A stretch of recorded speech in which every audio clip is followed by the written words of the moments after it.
Have you ever thought and stopped to ask, what are the Jewish people?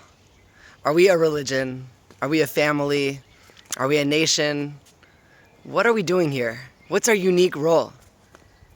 It's a question that must be considered because as a people, we've survived for 3,000 years and we have an immense amount of diversity among ourselves. How have we stayed together? Are we a nation? Are we a family? We all started as a nation. We're all descendants of the same three forefathers, Abraham, Isaac, and Jacob. But from there we became 12. And from there we became hundreds of thousands. Until in this desert, this parsha in Bamidbar, when we count ourselves to be 600,000 men, representing many, many, many more families and people. So that's about 3 million people in the desert. It's a lot of people. So are we a family? Of course we are. But what happened in the desert, the training ground of our potential, the training ground of what it means to become a nation of God, what changed that made us more than a family? Bamidbar teaches us that there's 12 tribes, of course, surrounding the tabernacle, each one with its own banner, meaning each one with its own unique purpose. They have a common cause. That's preserving the Torah, being a light in the world, showing people what morality is all about, and at the same time, doing it in their own unique way, represented by their unique banner. And now, here we are, in a world where we're so far away from everybody else. We don't all live in the same area, unlike all other nations in the world. The definition of nation, if you look it up, means a common land, language, and heritage. We don't have that right now. We do have Hebrew, but how many Jews never learned Hebrew? How many Jews will never go to Israel in their lifetime?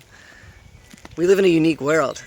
And therefore, we know that Judaism is more than just being a nation of people. It's more than just being a religion, and it's more than just being a family. It's a group of people who have a common cause, a common purpose in this world that we have to achieve individually. We are that banner. We are showing the world what it means to be moral, how to live a meaningful, moral life that the Torah is the guidebook for. It's our obligation to do so in our own unique way. Unity through diversity, through multiplicity.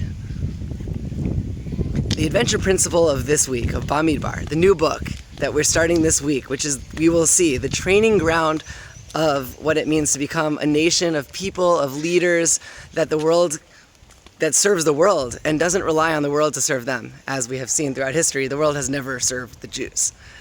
It's our job to serve the world in morality and meaning. Bamidbar is the training ground, and what we're going to find out soon is that it is our obligation and our unique privilege that we have the ability to do so. It's up to us to choose the adventures that get us towards that goal. It's up to us to choose the adventures that allow us to share our perspective into the world in our own unique way, but it's a prism of God's light, a prism of the Torah, a prism of what connects us to the rest of the Jewish people. Not necessarily what we want, but our way of understanding what God wants us to do and doing it in a meaningful way. Therefore, being Jewish is a service to the rest of the world. It's a relationship connecting us to God, connecting us to ourselves, others, and the rest of the world, the community as a whole. Those adventures that we choose should be reflecting that purpose of what it means to be a Jew. Shabbat Shalom.